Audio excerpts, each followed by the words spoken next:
အခုအားလုံးပဲမင်္ဂလာပါအခုကျွန်တော်တို့စီမှာ mini power bank လေးရောက်နေပါတယ်ခင်ဗျာအဲ့ mini power bank လေးကတော့ Samsung နဲ့တင်လို့ရပါတယ် iPhone နဲ့တင်လို့ရပါတယ်ခင်ဗျာအရင်ဆုံးကျွန်တော် Samsung ကိုပြပြပါမယ် Samsung ကိုတွေ့မယ်ဆိုရင်ဒီ Type C နဲ့တွေ့ရပါမယ်အရင်ဆုံးကျွန်တော်တို့ဒီမှာတွားပြီးမှထည့်လိုက်ပါမယ်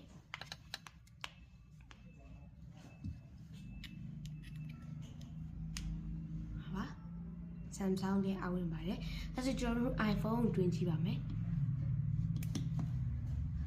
iPhone ကိုတွင်းမဲ့ဆိုကျွန်တော်တို့အလဲရကိုတစ်ချက်ဖွင့်ပြလိုက်ပါမယ်ဖွင့်မှကျွန်တော်တို့ဒီမှာထည့်လိုက်ပါမယ်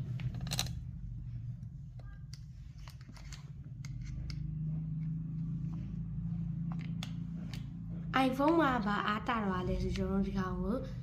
တွင်းနဲ့ကိုကြိုက်တဲ့လိုတုံးလို့ရပါတယ်ဘယ်တော့ဘယ်လုံးတရားနဲ့တွင်းလို့ရပါတယ်အယောင်လေးကတော့2မျိုးရှိပါတယ်